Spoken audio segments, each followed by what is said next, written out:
The Bible has raised all kinds of problems for scholars of all ages. From the philological point of view, the instability and the multiplicity of the sacred text has caused violent tensions in the relationships between philology and theology. One of the episodes that best illustrates these sort of tensions is the reception of the Polyglot Bible Bundle, the most important edition of the Bible in the 16th century.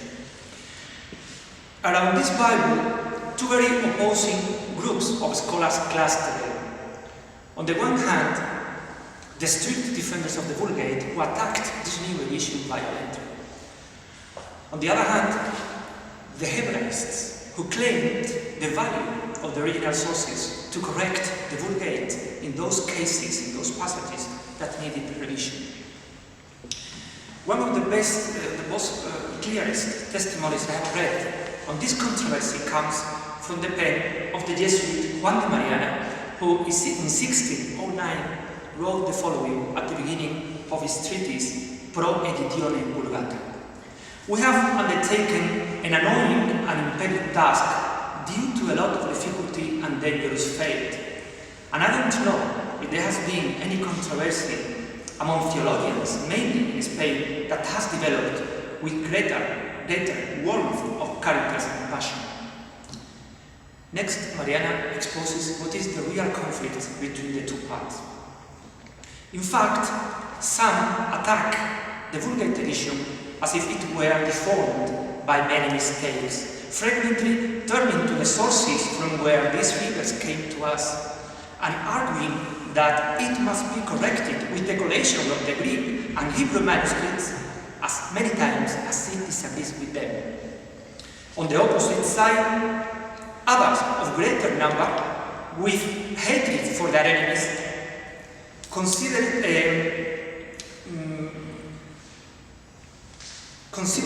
impious to handle the Vulgate and just impious those who try to correct the slightest word. This passage was written 32 years after the Inquisitorial process of the Polyglot Bible, a process in which Mariana himself acted as a censor or informant. The passage provides the necessary starting context to understand the texts we are going to deal with now. Let us start with a brief state of the question of the reception of the Polyglot Bible. In principle, this polyglot was born as a re-edition of the Complutensian polyglot at the beginning of the 16th century.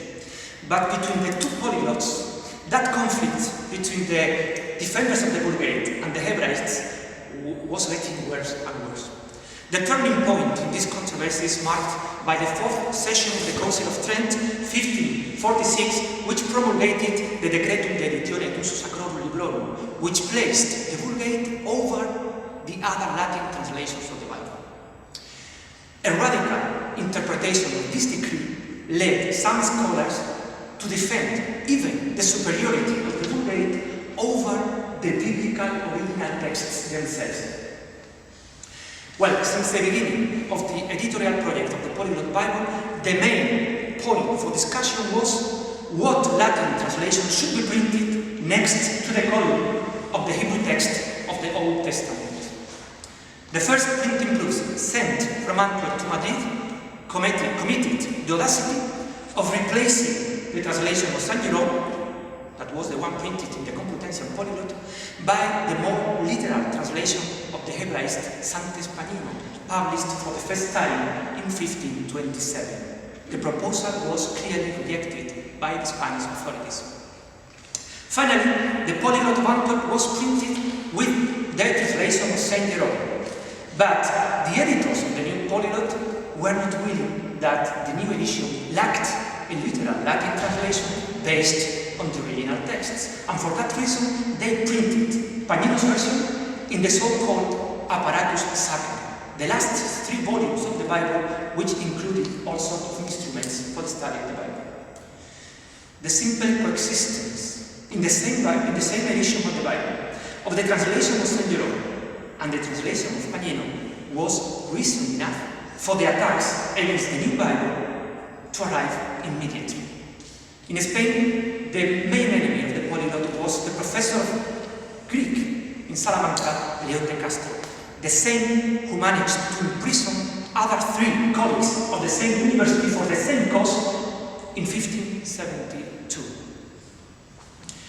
The volume of the preceding videography on the reception of the Polyglot Bible is enormous and allows us to follow very well the steps of the 2 parts since 1573 to the beginning of the Inquisitorial process in 1577.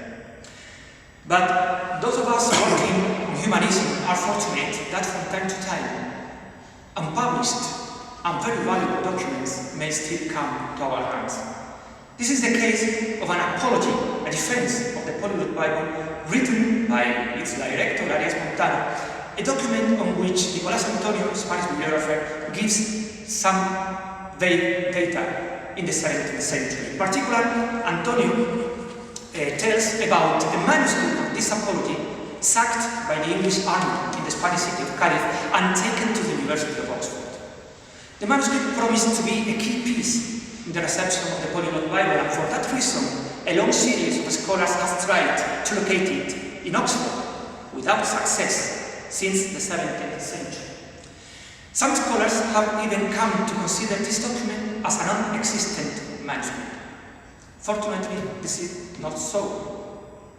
2 months ago, I published a book with the first critical edition of this apology, which exists, and is entitled in Spanish Defensión y Respuesta, Defense and Response. The only copy that I have been able to locate is not the copy of Oxford, but a copy preserved in the Hispanic Society of New York. After reading this manuscript, we can conclude that this must be the same document called apology by the previous scholarship, because its content fits perfectly with the little we knew about that lost apology. But the most important conclusion is that this manuscript should be the same self-defensive writing presented by Arias Montano on the occasion of the process of 1577. And we know that because Juan de Mariana, the censor, in his Inquisitorial report, answers Montano's allegation following the same order and the same structure in which they can be read in this manuscript, in this defense and response. There are many new data in this document in the reception of the Polyglot of Antwerp. For example, thanks to this passage, we can learn that there were 3 accusatory writings by León de Castro. These accusatory writings have not been located yet, they are still preserved. But thanks to this document, we can know that there were 3 documents. The 2 first accusatory writings included general accusations already published by Castro in a work in his commentaries in Isaiah Prophetan of 1517. Castro's main accusation could be summarized with the idea that the Jews had corrupted the Hebrew original text in those passages of the Old Testament that could be understood as a prophecy of Jesus Christ.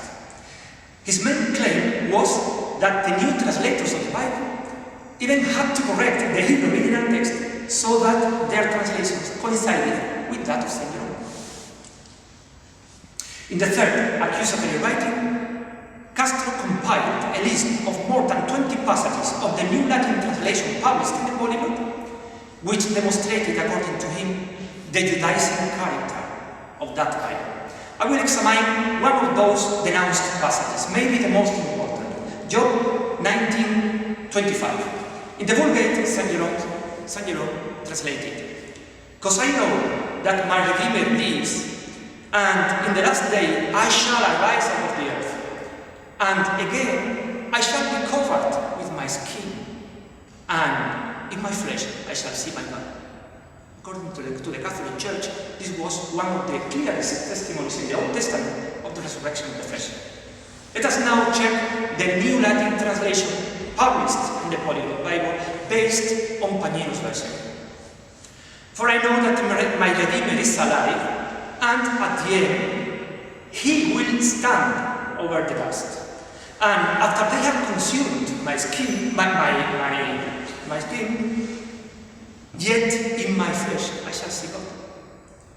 León de Castro denounced that this new translation confused completely the idea of the resurrection and followed the interpretation of the Jews.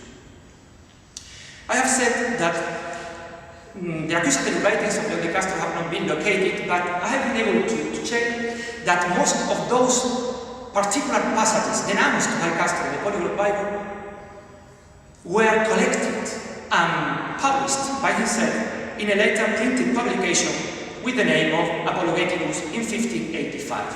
This closes, therefore, a genetic circle of texts in the case of the accusation. Castro's postulates start in his commentaries in Ensayam Prophetam of 1517.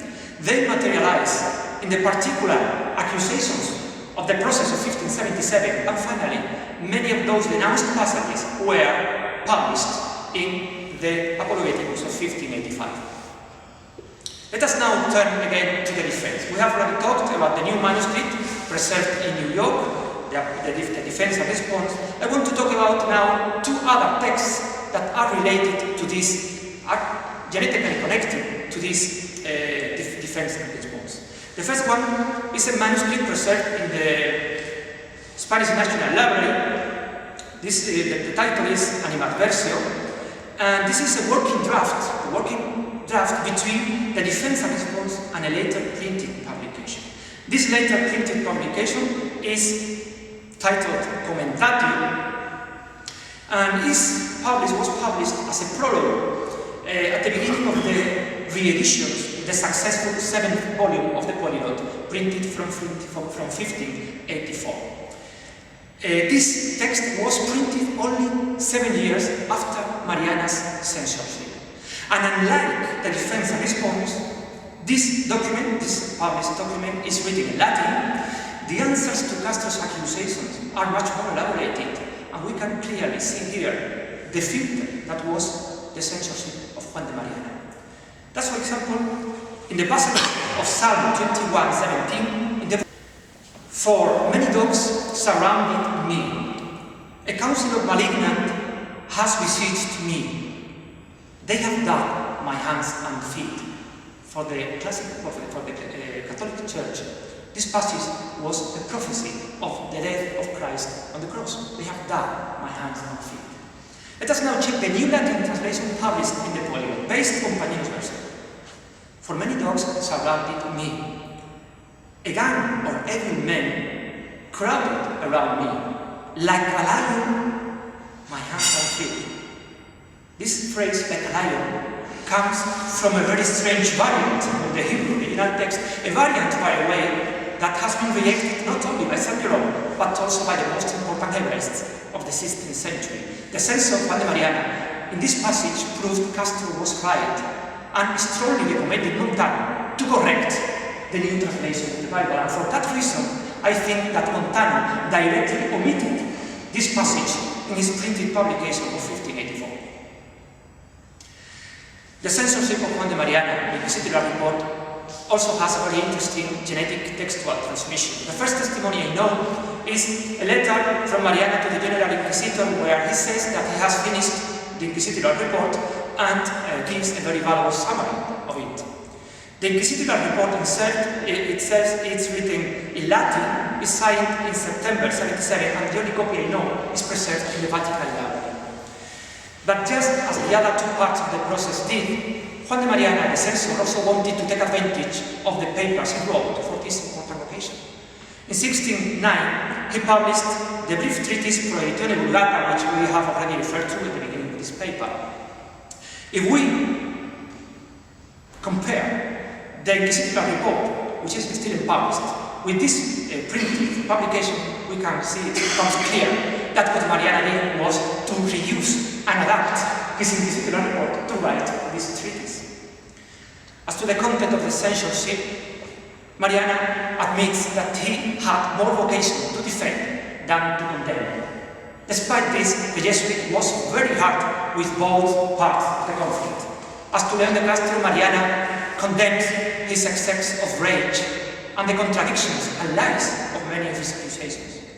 As to Arias Montano, Mariana criticizes the little appreciation he gave to the Vulgate and urges him to correct 3 passages of his new translation of the Old Testament. 2 of those passages have already been studied here, Job 19 and Psalm 21. The third denounced passage was the following. Psalm 15. In the Vulgate, St. Jerome translated, "For you will not leave my soul in hell, nor will you give your Holy One to see corruption." For the Catholic Church, this was a prophecy of the death of Christ, because his body didn't experience corruption. Let us now see the Latin translation of the Royal Bible, based on Pagnino. "Because you will not leave my soul in the grave. You will not leave your merciful one to see the pit." Jesus Christ, in fact, was buried, that is, his soul in the grave. So this new translation made it difficult to understand this passage as a prophecy of Jesus Christ. As we have suggested from the very beginning of this paper, during the process of the Polyglot Bible, the precedent of the processes of the famous professor of Salamanca was very alive. First, Castro was in the center of the accusations against them. Second, Castro's main denunciations against the professor of Salamanca were similar to those presented by himself against the Polyglot Bible, namely the contempt of the Vulgate and the preference for rabbinic interpretations in those passages of the Old Testament that announced the arrival of Jesus Christ. But the new texts we are presenting here on the reception of the Polyglot Bible allows us to go a little bit further. The documentation of the processes of Salamanca is well known to us thanks to previous edition. If we cross the information our new text gives us on the reception of the Polyglot Bible with the documentation of these processes, we can check that even a good number of specific passages of the Bible denounced by Castro against the Polyglot Bible have already been used by himself against the professors of Salamanca. This is the case of two important passages already studied here, Psalm 15 and Job 19. To conclude, the process of the Polyglot Bible was a replica of the earthquake that the processes of the professors of Salamanca brought to the European and the Spanish theology. As my paper intends to show, all this passionate controversy could be consisted basically in a philological and theological confrontation between St. Jerome and the strict defenders of the Vulgate on the one hand, and on the other one, Santes Pagnino and his Hebraist followers. Thank you for your attention.